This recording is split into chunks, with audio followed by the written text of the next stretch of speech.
There's a theme developing on this channel at the moment, and it's all about the unaffordability of the wealthy. And if we want an example of that, go and have a look at some of the pictures of Donald Trump partying in Mar-a-Lago last weekend at a supposed great Gatsby lookalike party that he hosted there. It's obscene. Wealth was on display, and so was abuse. Notice how many black people there are in the photographs you can find. Notice how racially divided that party was as a consequence in a country where there are a significant number of people who are both black and brown. Notice how young women were treated as if none of the lessons from Epstein had been learned. Notice how this was all about ostentatious display of wealth, just as Gatsby was, of course. It's as if everything that Scott Fitzgerald wrote all those years ago, a century ago now, has not been learned. And of course, we know what happened very soon after F. Scott Fitzgerald was writing. The 1929 crash followed the era about which he wrote most of all, which was the 1920s, and the hype amongst the wealthy following the First World War. Trump is creating that hype.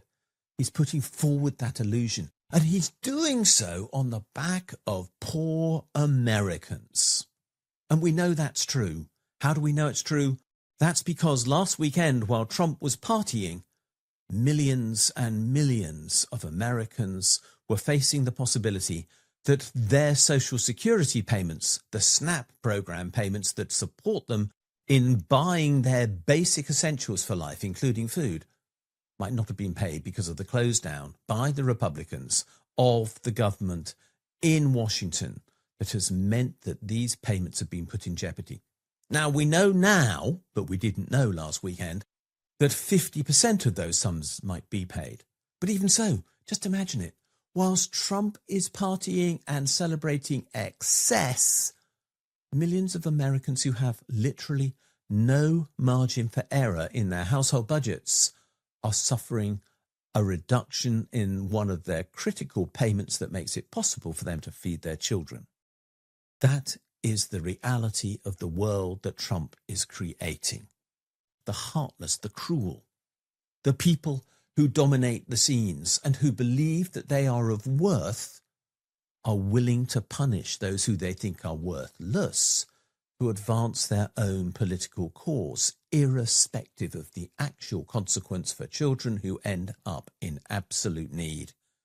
You could not find a society that is more corrupt than that. You could not find political leadership that has lost its way so badly. You could not find anyone who claims to be motivated by Christian faith, who is so far removed from the mantra that was provided by Jesus of Nazareth, which was, love your neighbour as yourself.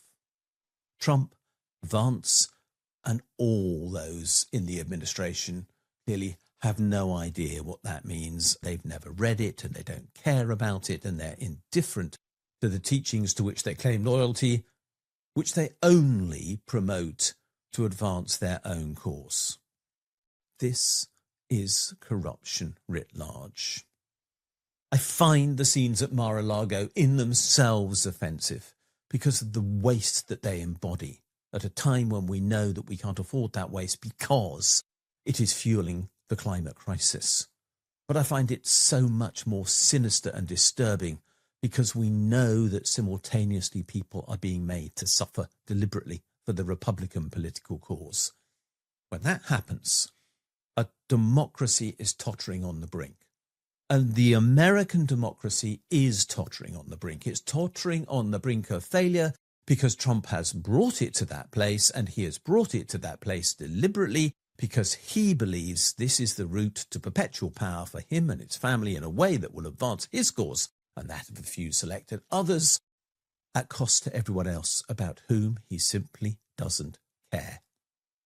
Democracy can't survive indifference. Democracy is built on care. Democracy is built on respect. Democracy has to treat everyone as if they are equal.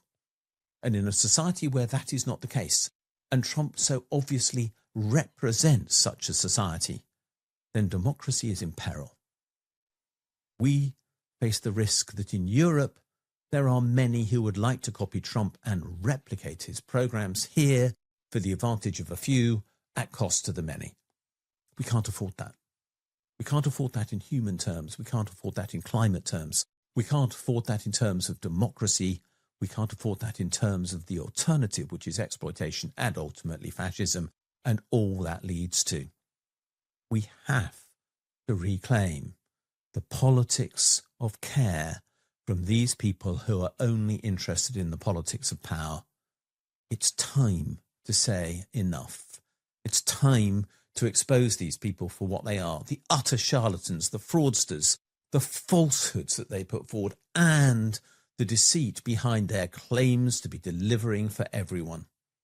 We have to talk about how to do that delivery for everyone in reality. That means we must reject the people like Trump, like Farage, and others throughout Europe who are trying to do the same thing.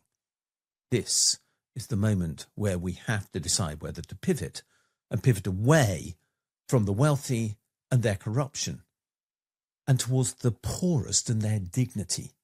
Because actually that's what the poorest have. They have a dignity. They are survivors when these people are exploiters, and they're fundamentally different in tone as a consequence. The survivors know what it means to face difficulty and come through it. The exploiters know nothing about that. They just know how to abuse.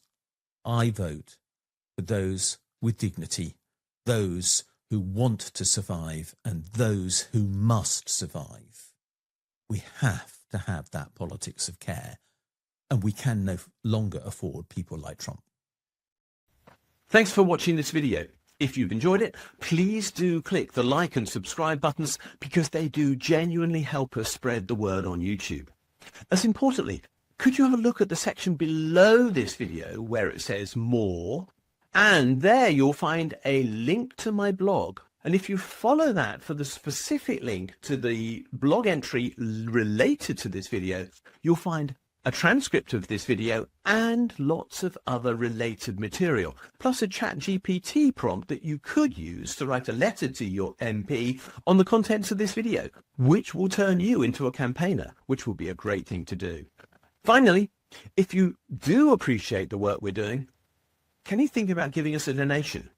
If you'd like to do so, there's a link below, or you can find one on my blog where there's a Ko-fi button saying, please buy me a coffee. Thanks a lot, and we'll see you again soon.